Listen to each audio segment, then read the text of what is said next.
atin pong pag-aralan ang tungkol sa salita ng Diyos. Salita ng Panginoon na alam ko po, marami po sa atin marahil ay nagtatanong o may mga agam-agam tungkol sa kanilang mga buhay o sa ating mga buhay na kung ano po ba ang kalooban ng Diyos sa atin. Ano ba ang mga bagay na dapat nating malaman, maunawaan, maintindihan? Ano ba ang mga bagay na dapat nating matiyak? Ano ba yung mga bagay na dapat na mayroon tayong pinanghahawakan? Naalala ko po yung isang nagtatanong sa akin, sabi niya, ano ang iyong karapatan upang ang salita ng Diyos ay ipangaral, upang ang salita ng Diyos ay ibahagi, upang ang salita ng Diyos ay angkinin. No po? Ang tanging masasabi ko po lamang, masasabi ko ito ay kalooban ng Diyos at ito ang kanyang ibinahagi, ipinangaral, ipinahayag. Sabi nga sa Matthew 28 na ang kanyang mga alagad, kanyang inatasan na humayo at ipangaral ang kanyang salita, ituro at turuan sila na ganoon din ang gawin.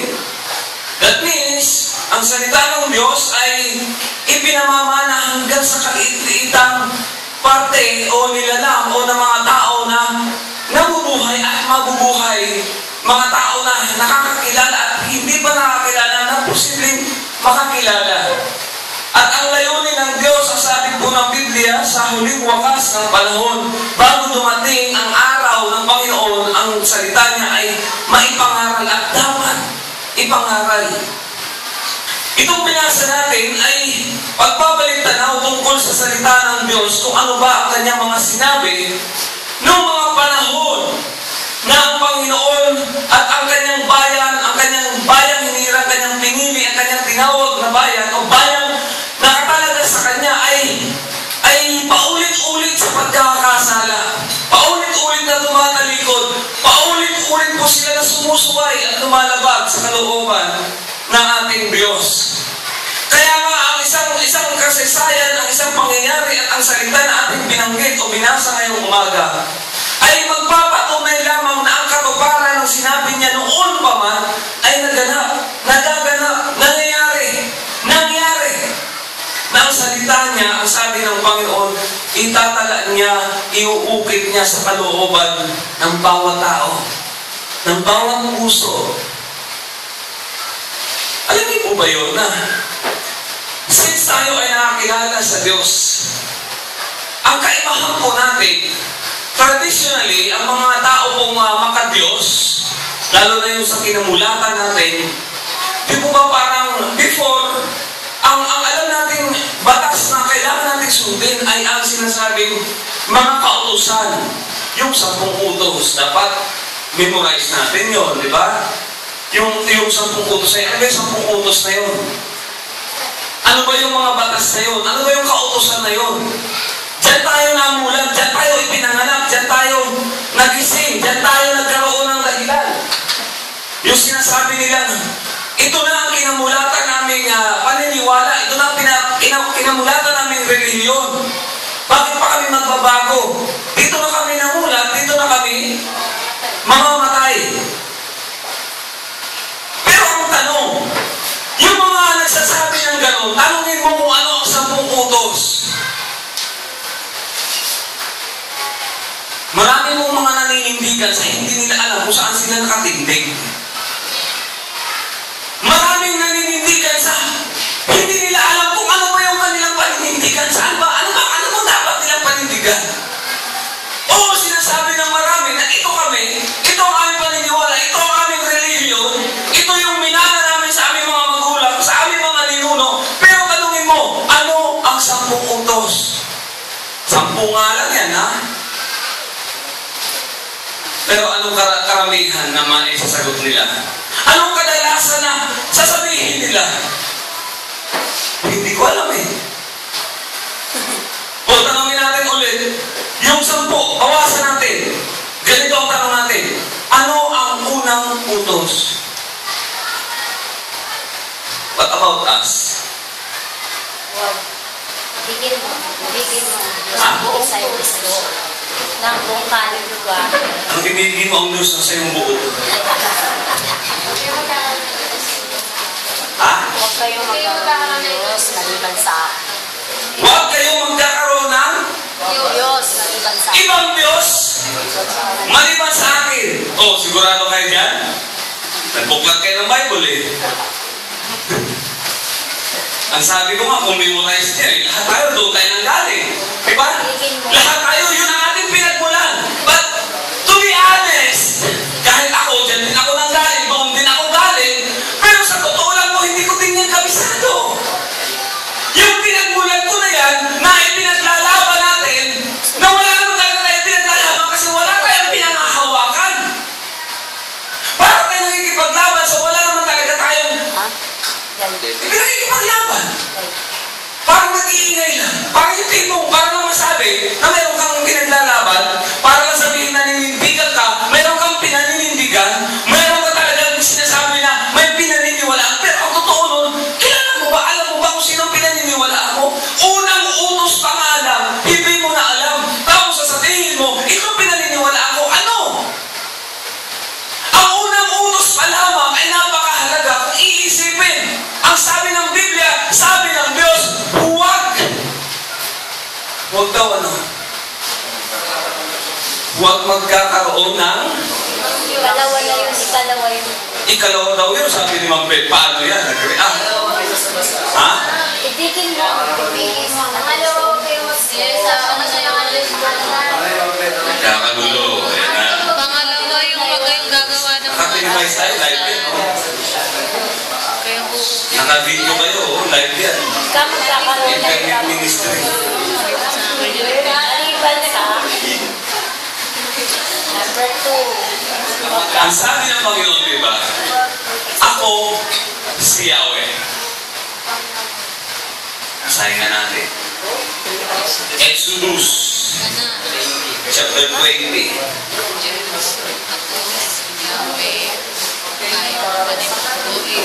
Oo, tama.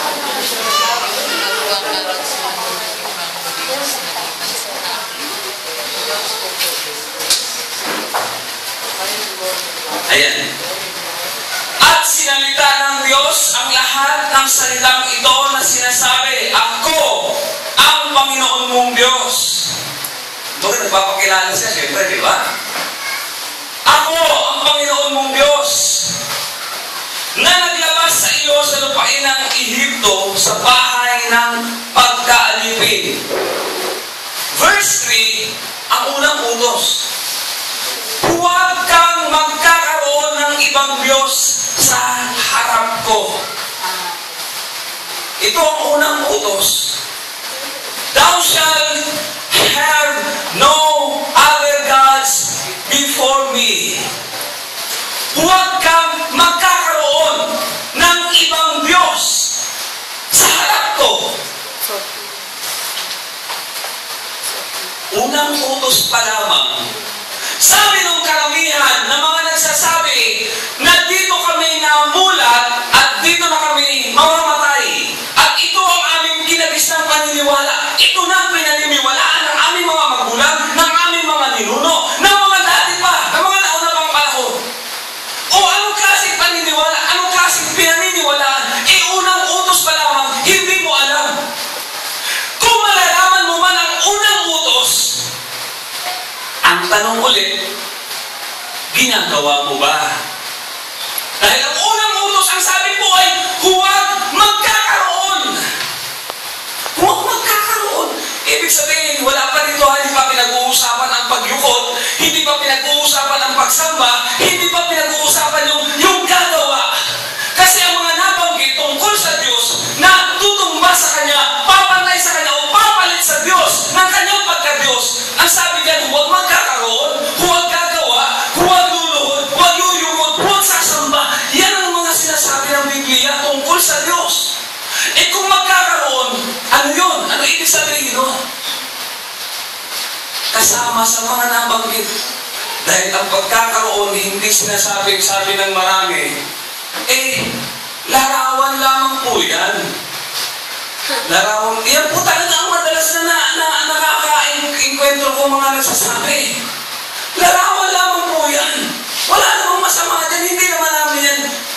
niluluhuran. Hindi namin yan sinasamba. Hindi namin yan wino-worship. Hindi naman kami dyan talaga naglilingkod.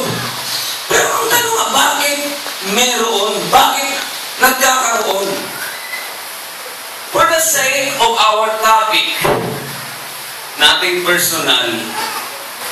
No, nothing personal. For the sake of what we are going to discuss. Ito ang sabi ng Bible. Kung unang utos pa nga lamang doon sa 10 utos, hindi mo alam, hindi natin nalalaman ano ang ating ipinaglalaban. Ito yung dati.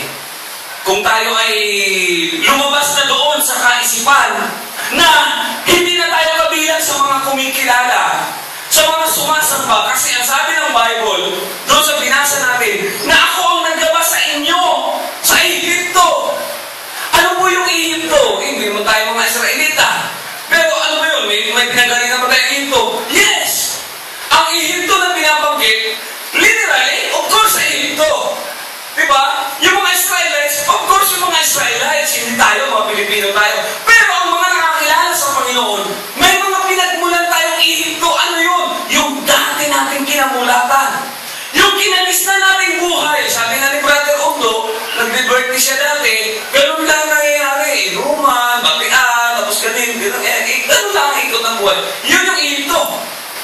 Kasi ang mga tao nasa Panginoon, nasa Diyos, ang sabi nga, inilalabas niya doon sa Ehipto. Doon sa paano ang buhay mo, yung sistema ng buhay mo, ng kinamulatan mo, yung cycle ng buhay mo na walang direksyon. Walang patutunguhan. Samantalang kapag nasa Panginoon ka, di ba? Nagkakaroon tayo ng mga bagay na may hope tayo. Yes! Isipin mo, yung buhay mo dati, yung buhay natin dati, isipin natin, anong meron sa buhay natin dati? Di ba parang, all of us, most of us, many of us, ang buhay na iniisip natin, nung wala pa tayo sa Diyos, nung ang Panginoon wala pa talaga sa atin, siguro, nakikilala man natin, nalalaman natin may Diyos, pero iba yung isip ngayon na meron kang relasyon sa Kanya, meron kang ugnayan sa Kanya, kasi nagkakaroon ng something in the future, kasama siya. May mga bagay kang iniisip na hindi kagaya ng iniisip mo dati. Ano iniisip mo dati? Ha? Magkaroon ng sariling buhay, masaganang buhay, masayang buhay, marangya, gusto mo umasenso, yumaman, gusto mo magkaroon ng maraming properties, maraming kung ano-ano. Ang nakasentro doon, ikaw, pamilya mo, at magiging henerasyon mo. Pero pag nasa Panginoon ka, kahit sabihin mo, ang buhay mo ay kinakapos. Ang buhay mo ay parang puro bayarin. Ang buhay mo ay puro na lang utang. Ha? Pero nasa Panginoon ka, di ba parang wala ka doon sa point na kailangan mo mag-alala, kailangan mo mabalisa. Halos karamihan na lang may utang, ang inaasahan nila, rapture eh. Okay, ito, matawa. Naiisip niyo ba yung naiisip ko? Yes. Ano naisip niyo? Tumakas. Tumakas. Pero hindi kayo mararapture.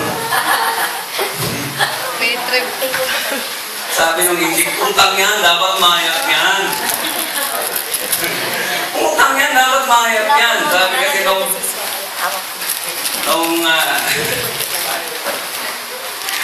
naalala ko yung kwento, sabi nung nakasakay kasi yung Egypt doon sa barko. Kung bakit na lumabas yung kwento na yan. Nagkakagulo kasi nga lulubog. Ang laki ng alon eh. Yung hangin, pag hinahampas ng hangin, pshhh! Habang umaalon ka yan, pag hinampas ng hangin, pshhh! Tumatagilid rin yung barko. E may mga tao, natataranta. Pag tumatagilid yan, akyat sila dito sa kabila. Tapos aangat na naman sila, hahangin, pshhh! Gano'n na naman, dito na naman sila. Kasi hindi pwedeng di ba, yung bigat, kapag gumanon, yung barko, hindi pwedeng dito kay lahat. Talagang dire-diretso yan. Kailangan, yung bigat ay kailangan dito sa kabila para kahit paano, bumawi yung barko. Yung engine, gano'n din, hilo-hilo na. Tapos naririnig niya, may nagdadasal doon, nakikidasal din. Ama namin, sumasalangit ka. Opo, sabi niya, opo. Putusin, injik yun, ibang Diyos niyan. Pero nakidasal na doon sa mga nagrurusaryo. Ang mahirang alam mo sa amin. Pagdating doon sa, patawarin mo kami sa aming mga pagkakautang. Opo, ako din. Sabi niya, injik, ako din. Gaya ng pagpapatawad sa mga nagkautang. Sabi niya, hindi pwede, utang yan. Dapat mahirap yan. Gulang yun ako. Eh, hindi ba payag? Lalo na ako sa Bombay kayo may utang. Ay, pastor ha. Anyway, balikan natin ang kwento. Marami sa atin na sadyang hindi talaga alam kung ano ang tunay na ipinaglalaban o paninindigan o pinaninindigan natin.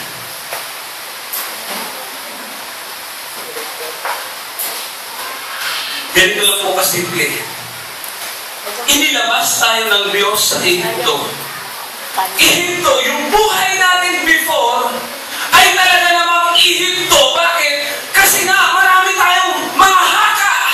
Marami tayong iniisip. Marami tayong mga pinaniniwalaan na wala talagang katotohanan, wala dito sa banal na kasulatan. Ano po ba yun? Mga pamahiin. No? Dapat mo lumabas na tayo dyan. Yung mga masama-masama. Trabaho ng mga pagano yan eh. Yung mga usog-usog, yung mga albularyo, yung mga... Pagano po yan? Pagano. Yung mga hula-hula.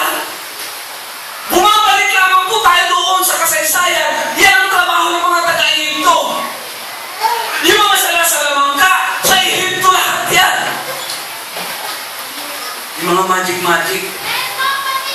Yung mga nagka-clown. Pastor, sino ba yung mga nagka-clown sila? Ha? Kasi diba yung magic, parang ano yan, panlilin lang yan di ba? Pero may mga magic talaga may power. Bakit? Saan galing yung power?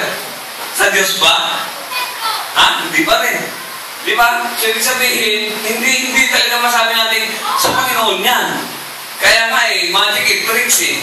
Kasi ang Lord hindi mahilig sa ganyan. Gagawa ng himala ang Panginoon, pero hindi yung magic. Iba yung himala sa magic. Di ba? Kapag isang tao nagbago, hindi yan magic. Himala yan. No? Ang isang tao, ang isang basagulero, ang isang mamamatay tao nagbago, hindi yan magic. Yan ay himala. Bakit? Si Satanas, hindi niya kayang magbago ng buhay ng tao eh. Meron ba? Yung isang mamamatay tao, yung isang siga, sasabihin ni Satanas, magbago ka. Maging mabuti kang tao. Hindi. Hindi yun mangyayari. No, kaya nga kung mayroon mang nagbabago, trabaho ng Diyos yan. Kung mayroon mang buhay na nagbago, trabaho ng Panginoon yan. Hindi yan sa kaaway. Pero ang trabaho ng kaaway, mandinlang, mandaya, manloko. Yan ang kanyang trabaho. Kaya nga ang uri ng pagmamagic-magic, sorry doon sa mga nagmamagic dyan, ay isang uri yan ng panluloko. May mga tuturuan. Joke lang naman. Joke lang naman. Anyway, kasiyahan lang naman daw yun eh. Yung tipong akala mo lang galing. Nakakautok ka ng mga tao. Talaga namang ang bilis lang mautok. Mga bata. Okay, balikan ko na po. Inilabas tayo sa Ehipto. Noong ang Diyos, si Yahweh, napapansin niyo ba, tuwing nga sa Old Testament times tayo, si Yahweh ang pinag-uusapan. Kasi at that time, hindi pa nag-exist yung anak. Wala pa yung anak, nasa hula pa lang. No? Na may darating na Mesiyas. Kaya pag Old Testament ang pinag-aaralan din si Yahweh, ang nababanggit. Ibig sabihin, doon nag-exist yung father na at that time, ang ama, di ba, yung una sa tatlong persona, ay siya ang kumikilos ng panahon yan. Kaya nga sabi ni Yahweh, inilabas ko kayo sa Ehipto. At ang sabi ng Panginoon dito kay Jeremias, darating ang panahon na sa mga araw na yaon, ang aking kautusan, ang aking mga salita ay itatala ko, isusulat ko sa kanilang kalooban. Ano ba nangyari? Bakit nasabi ito? Kasi nung inilabas ng Diyos ang mga Israelita, di po ba nagbigay ng kautusan? Saan inukit yung kautusan? Sa bato. Sa bato. Sa tablet. No? Doon inilagay ng Diyos ang kautusan sa tablet. Tapos yung mga kautusan na yun na nakasulat sa tablet, inilagay sa mga manuscript. No? At isinalin sa Biblia. Tapos, ang ginawa, pagkagaling sa manuscript, napunta na sa Biblia yung kautusan, at high-tech tayo ngayon, no? Pagkatapos mapunta sa Biblia, yung Bible naman napunta sa internet, na dinadownload na papunta ulit sa tablet. Pabalik ulit sa tablet, sir. Yung kautusan. Pero hindi sinabi ng Bible na babalik ulit sa tablet. Ang kautusan na sinasabi ng Bible, ang salita ng Diyos na sinasabi ng Bible, iuukit sa puso. Sa puso, sa kanilang kalooban. Kaya nga kahit sabihin natin, tanungin tayo, ano ang karapatan mo para angkinin ang salita ng Diyos? Ha? Anong karapatan mo, Israelita ka ba? Di ba kapag tinanong tayo ng ganyan? Anong karapatan mo para mangaral? Anong karapatan mo para ibahagi? Anong karapatan mo para magturo?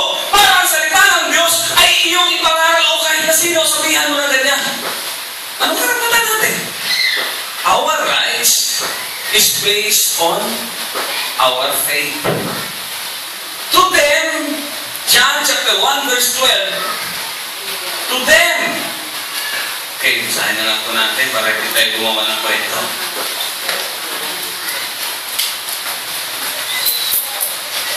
Kahapon, may nakausap ako yan. I think pare yung nakausap ko kahapon. Opo. Sabi niya sa akin, full of hatred ka. Sabi niya, oh, taga-Australia. Sabi niya, you are full of hatred. Bakit ka galit na galit sa mga Catholics? Bakit mo yan ginagawa? Sabi ko, hindi po ako galit. Sabi ko, tsaka hindi po hatred ang umiiral po sa akin. Ang nararamdaman ko po ay hindi po talaga pagkapuot, kundi pagkahabag. Kasi po alam nyo, ako din po ay dati rin namang Katolik. Pero ang hindi ko po ay kinatutuwa, yung tagal ng panahon ng pagiging Katoliko na nalaman ko ang katotohanan sa salita ng Diyos, nalaman ko katotohanan sa Panginoon na ang mga tao niluloko lang, dinaya, nilinlang ng paniniwalang Katoliko, sabi ko. Kasi kung babasahin natin ang Bible, ang Katolik hindi talaga Kristiyano. Opo, baka mayroon pa pong Katolik dito. Ha? Kung di na kayo magsisimba sa susunod, naintindihan ko po kayo. Opo. Kasi baka dyan po kayo namulat, dyan din kayo magigising. Pero kapag nagising kayo, nahuli na, at di na makapagsisi, eh paano na lang? Opo. Pero ang mga tao pong tinubos na ng Panginoon, nakakilala sa Diyos, ay hindi po masasaktan kapag pinag-uusapan natin yung kasi makikita natin ang mga bagay kung ano ang ginawa ng Diyos. Ibig sabihin, out of billions of people na makasumbong ng daan patungo sa Diyos, iilan lang ang napili. Iilan lang ang mga mapalad, nakasumbong na nakasumbong. Ilan lang. Sa dami pa naman ng religions ngayon eh. Sa dami ng religion ngayon, imagine mo, isa ka sa napili, isa ka sa nakasumbong, isa ka sa nakakita, isa ka sa nakatagpo ng daan. Tunay na daan. Patungo sa kaharian ng Diyos. Ang daming patibong. Maraming daan po. Sa mundong ito, maraming daan. Maraming nagsasabi, kami, dito ka, sa amin ka sumama, kami ang tama. Kami ang ligtas. Yan, mga daan yan eh. Mga daan yan. Dating daan. Lubak-lubak na daan. Bako-bakong daan. Balog-balog na daan. Liko-likong daan. Ano ba? Pero ang tunay na daan, ang nagsasabi na ako ang daan. Ang katotohanan at ang buhay. Si Jesus lang po nagsabi niya. may umangkin ng ibang daan, kapag may umangkin ng ibang katotohanan, at kapag inangkin ang katotohanan, ang daan tungo sa kaligtasan, ang daan tungo sa buhay, kapag inangkin ang sinuman, maling-mali na po yan. There is only one way to enter the kingdom of heaven. We need Jesus. Jesus is the only way. Okay, yung binuklat natin, John 1:12. Datapwat, 1:12, ano po? Datapwat ang lahat ng sa kanya ay nagsitanggap ay pinagkalooban niya sila ng karapatang maging mga anak ng Diyos sa makatuwid bagay ang mga nagsisampalataya sa kanyang pangalan. Ang tunay na dahilan at isa sa dapat nating panghawakan kung ano ang karapatan natin, bakit natin inaangkin ang sinasabi ng Biblia, kayong hindi naman tayo Israelita. Ang sabi ng Bible, ang mga tumanggap at mga nagsisampalataya, lahat, okay? Maliwanag po yan. Datapwat ang lahat. Pag sinabi bang lahat, mayroong mga dito excuse? Lahat wala.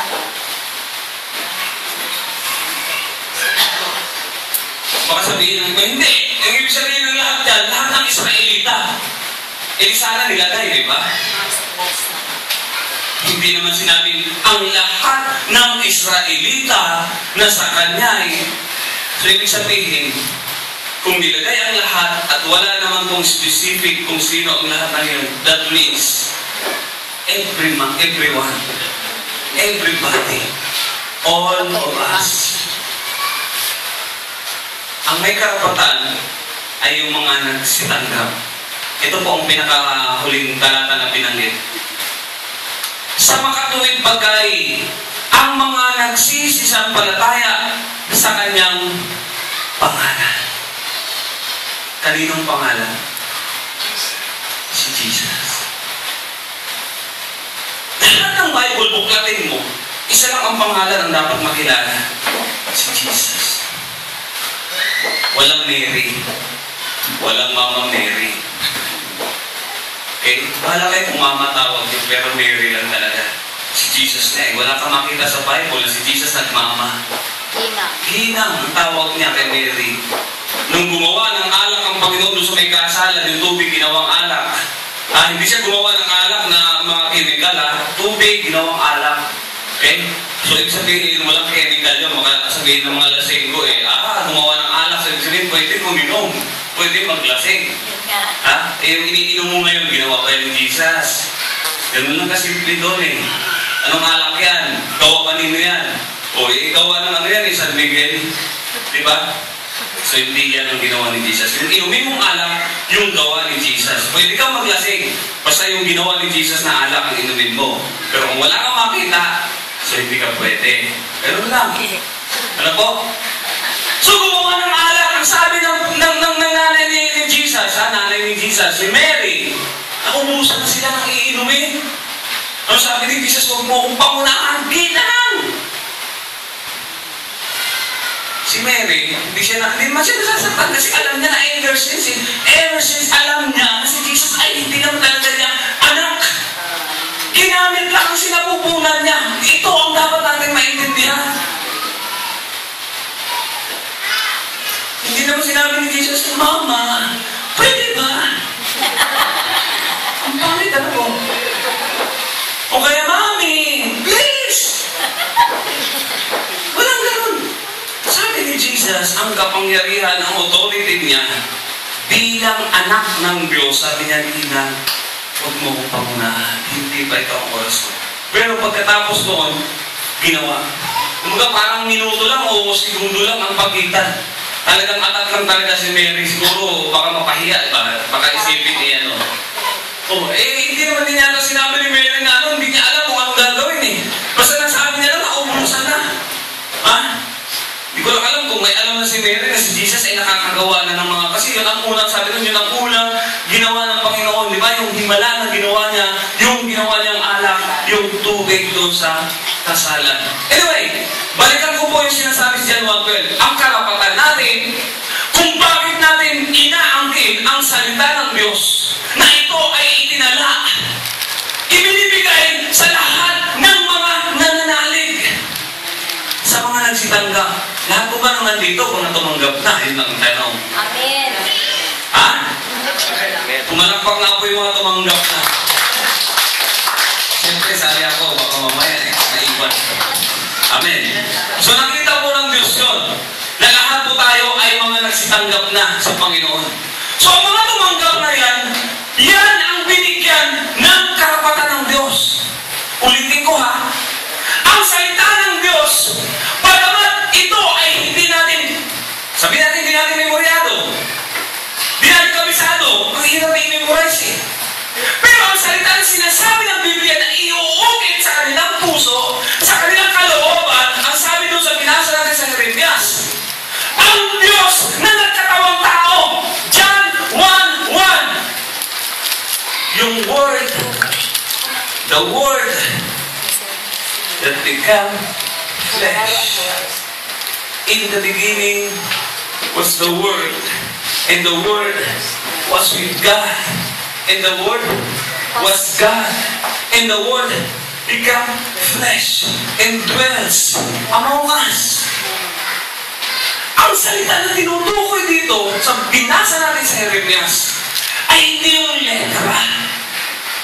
Ang salita na tinutukoy, ang kasulatan, ang kautusan na sinasabi ay ang Panginoon na tinanggap natin sa ating mga puso. Inuukit ng Panginoon ang kanyang pangalan sa ating mga puso, sa ating kalooban.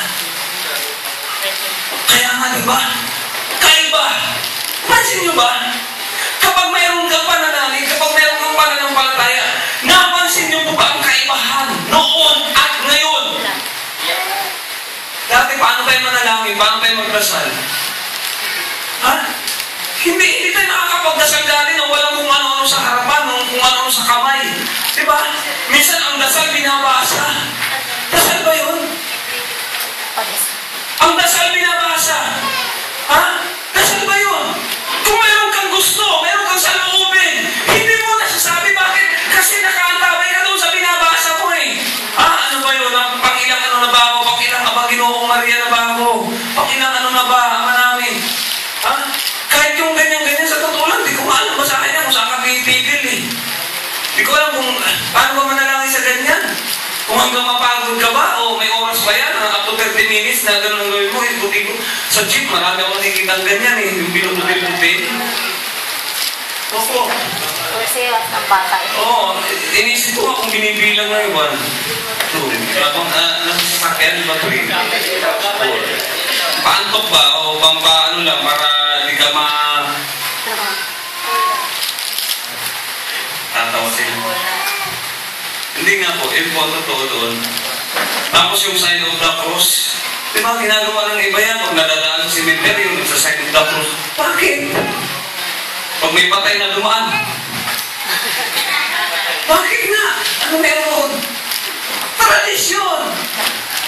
Tradisyon eh! Yun ang turo ng tradisyon eh! Yun ang kinamulatan natin! Kaya akala natin, doon tayo nagiging matuwid sa harap ng Diyos, which is, habang ginagawa natin yun ng Diyos, naiisip ng Diyos, ano ba nangyayari dito sa mga tao ito?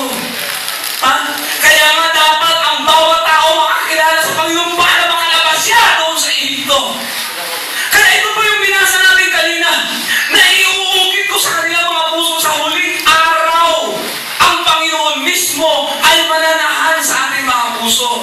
Ang Panginoon mismo ang tatahan sa ating kalooban. At ang salitang yan, ang Panginoon na nasa atin at tinanggap natin, siya po ang magbibigay sa atin ng tamang direksyon, ng tamang buhay kung paano tayo mamumuhay. Yun po ang kaibahan. Pansin niyo po ba? Pansin niyo po ba na maraming nawawala sa atin? Na kapag nakakilala tayo sa Panginoon, maraming nawawala sa atin. Ha? Yung mga inakala natin gapos tayo sa mga bagay-bagay, ay nakakalaya tayo doon at pakiramdam natin, we are free. We are free.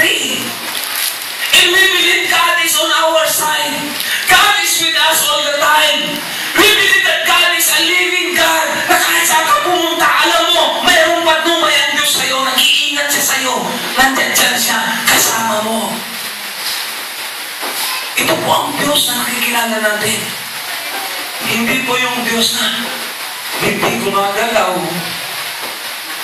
Kausapin mo ng kausapin, kahit sumigaw ka pa, kahit tumili ka pa, hindi ka naririnig. Ha? Na ang tingin ay nasa isang sentro lang. Eh kung nagdadasal ka nga naman, di ba? Sa harap ng imahe, tapos gumalaw yung mata. Ano sabihin mo? Mala. Ako nakatitig ka, biglang kumura, bumindan sa'yo. Ano, magdadasal ka pa? Di nga, sa palagay nyo, kapag nakita nyo na, Tatawa. lalo na kung ano, yung iba kasi nagdadasal tuwing ano, yung magkapakipsilin na, di ko alam kung devotion pa nila yung mga ganyan. Kasi honestly, yung nanay ko dati ganyan, pagka medyo gumagabi na, nasisindi na ng kandila yun. Pero hindi ko kinukontra yung nanay ko, hinahayaan ko lang siya. Pero alam ko, kinakatawa ko lang kasi nung bago talaga siya pumanaw, alam ko give up niya na yun, no? Give up niya na yun. Ang pagkaka-give up lang niya, pinamana doon sa asawa ng kapatid ko. Yun ang masaklap ko. Minana eh. Anyway, hindi naman born again yung asawa ng kapatid ko, sila born again, kaya mahirap din kontrahin ulit. No, pero ang pinakamaganda roon, nakalaya. No? Nakalaya. Yun kasi nakita ko sa nanay ko, tuwing hapon nagsisindi ng kandila, tapos, ang tagal. Talo pa nga ako sa ano eh, kung ako mananalangin. Sa tagal na ang nanay ko nakatitig doon sa ano. Hindi ko alam kung talagang isip sa isip pa, meron ba silang telepathy nung nasa harapan.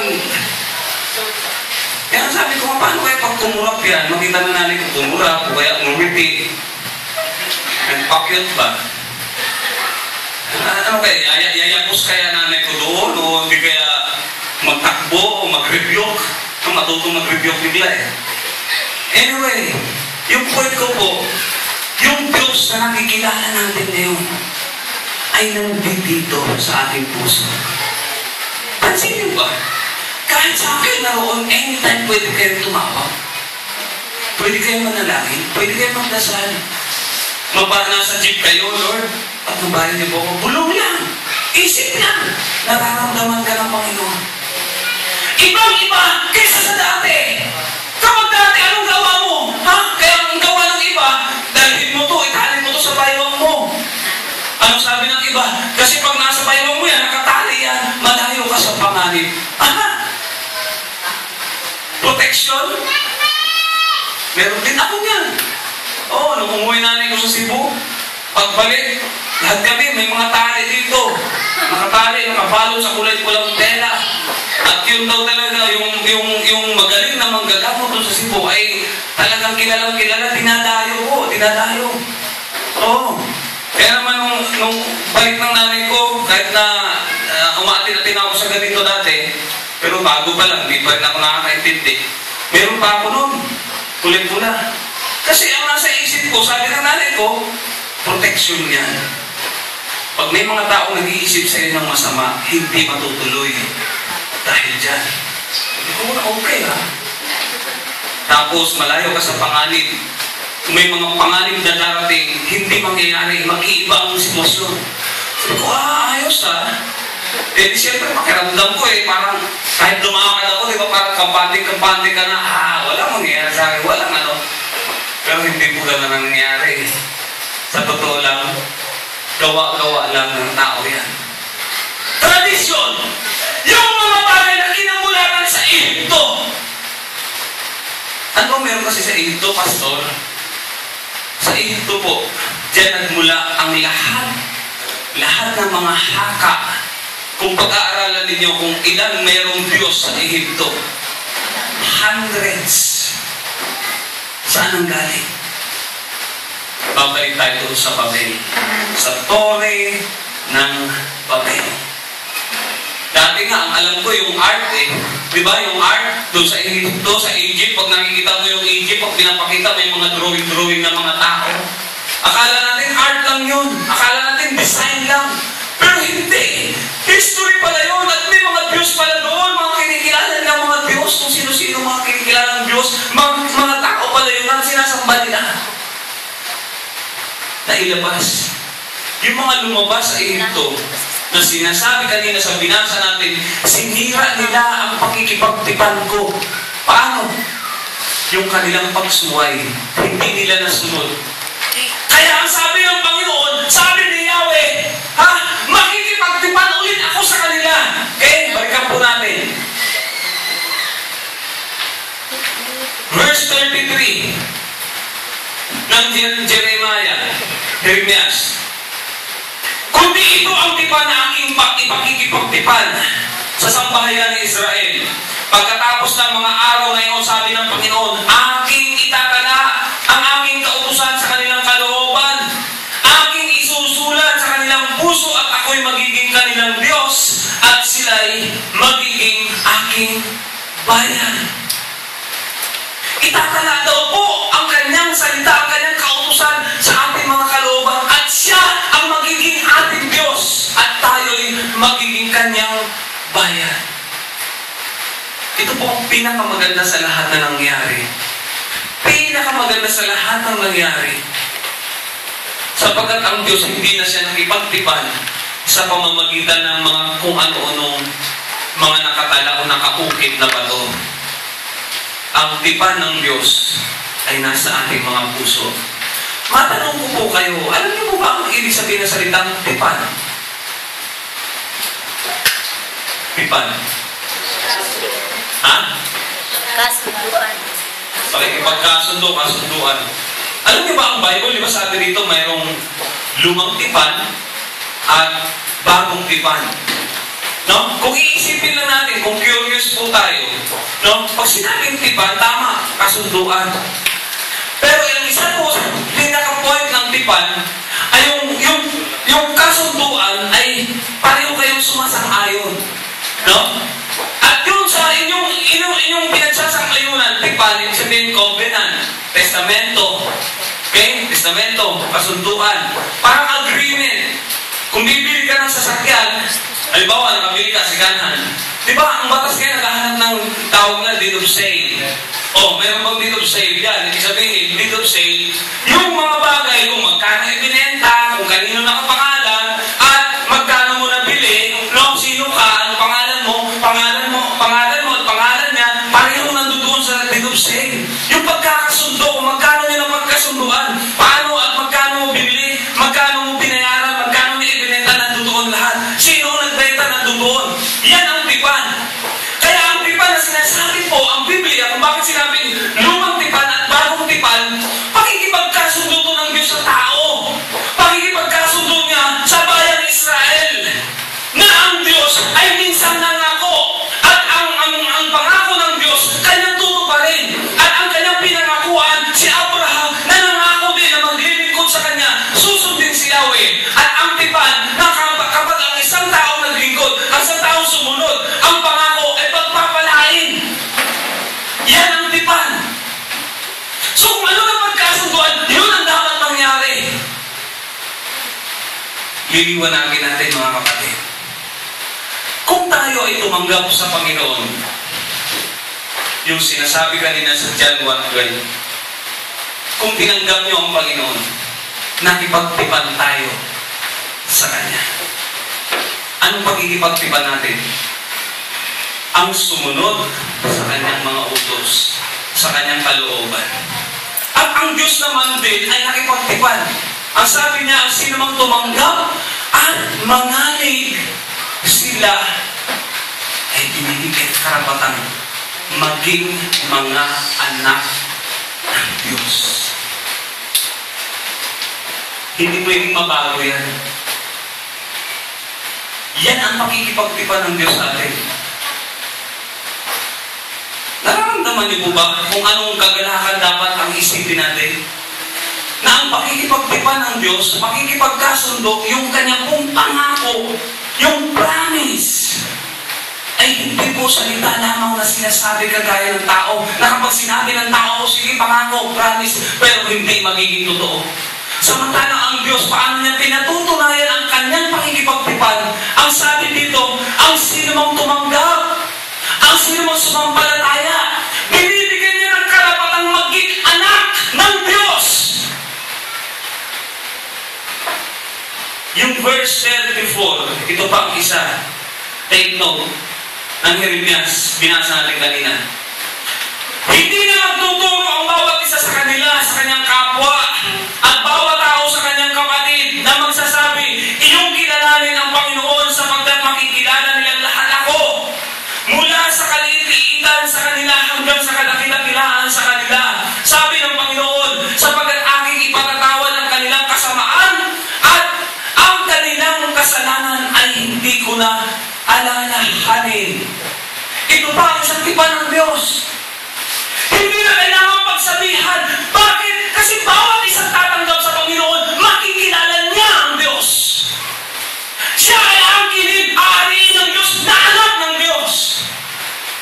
Therefore, ang karapatan natin ay kung paano natin siya tinanggap at kinilala. Wala na po tayo dapat ikatakot. Sabihin natin, anak ako ng Diyos. Hindi na ako gapos ng lumang kautusan. Ako ay malaya. Anak ako ng Diyos. Amen. Yun po ang katotohanan dito, mga kapatid. We are sons and daughters of God. At ang sabi po sa verse 34, ang mga nakakilala, ang mga tumanggap, ang mga nakipagtipan sa Panginoon, I will remember their sins no more. Kaya kung ano man ang mga nagawa mo kahapon o hanggang kanina at mula nung ipinanganak ka sa mundong ito, lahat ng mga kasalanan yun, pinatawad na. Palpakan po natin ang Panginoon.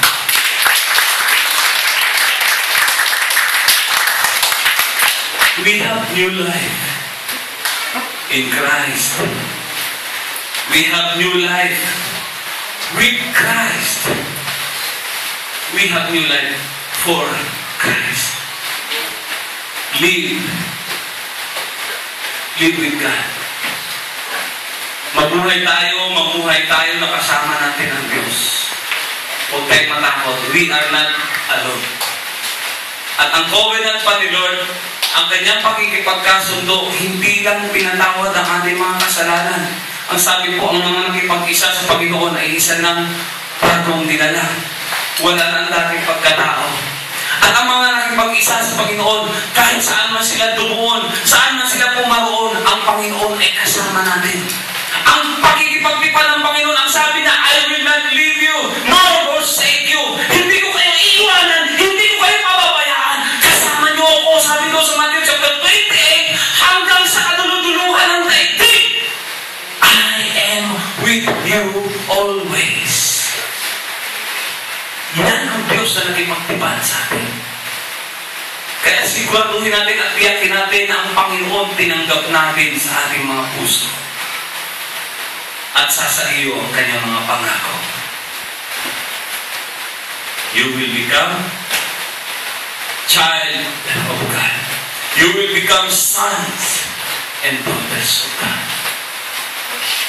Kaya kapag tinanong tayo, ano ang karapatan mo?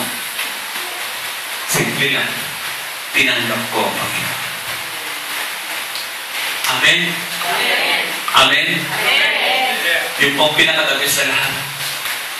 Yung pagtanggap natin sa Panginoon, ang pangalan natin at that time, ipinala sa aklat ng buhay. Alam niyo ba yun? The time na na-born again ka, the time na ipinanganak ka sa kaharian ng langit, ora mismo ang pangalan mo, itinatala. Dito sa bansa natin, sa mundo, ang tagal mo nang nag-i-exist, wala kang birth certificate. Hindi makakita ang pangalan mo doon sa census. Kasi hindi na itala. May problema. Pero alam niyo sa kalangitan, pagkatanggap mo sa Panginoon, pagkasabi mo ba lang, Panginoon, tinatanggap kita sa aking puso, maghari ka ngayon, ikaw maging Diyos at tagapagligtas ang aking buhay. That moment, your name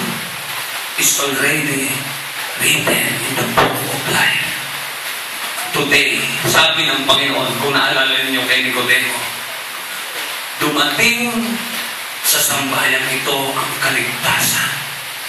Sapagkat naparito ang anak ng tao upang hanapin at iligtas ang mga naligaw.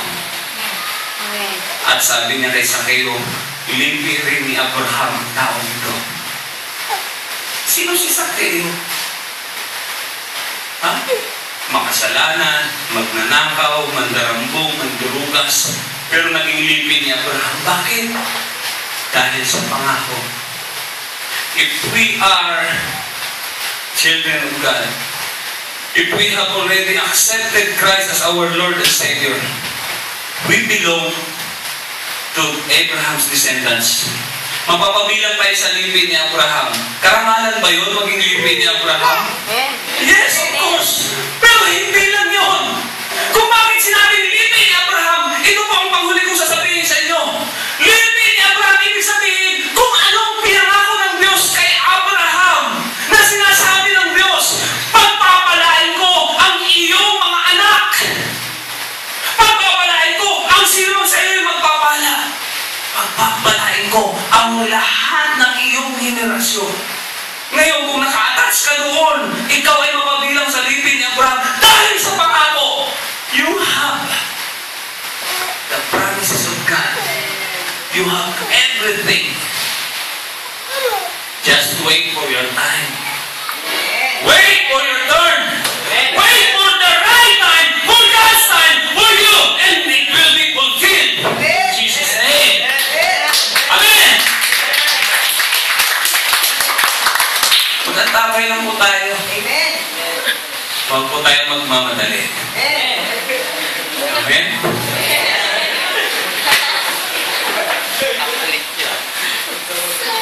Merong nakalaan ng Diyos sa dami natin. God will make a way. Diba? Sabi ng kanta, where there seems to be no way. Kita mo nga si Abraham, nung sinubukan ng kanyang pananampalataya, ihandog mo sa akin si Isaac. Wala na siyang option, wala siyang choice. Siguro kung nandoon pa si Ismail that time, sasabihin niya, Lord, wait si Ismail na lang ihandog ko. Eh wala na eh, nakaalis na eh. Diba? Si Isaac ang hindi na ihandog, walang choice. Pero sabi ni Abraham, God will provide. God will provide. Yes. May mga bagay na inaakala mo huli na sa'yo. Pag yan ay ibinigay mo sa Panginoon at pinagkatiwala mo, hindi yan huli. Sapagkat yan ang pagmumulan ng lahat. Kaya nga kung pagdating sa mga bagay na ibinibigay mo para sa Diyos, yung oras mo, yung time mo, kahit na yung kayamanan mo, ano ba yung mga bagay na yan, hindi ang kawalan. Kung para sa Diyos mo yung ginawa, hindi kawalan. Si Sakeo, nung makakilala sa Panginoon, sabi niya, hindi yan sinabihan ng Panginoon. Pero nung sabi ni Sakeo, mismo siya, tumayo, Panginoon, yung mga nadaya ko, yung mga nadugasan ko, Panginoon, isasauli ko sa kanya, 4 na doble.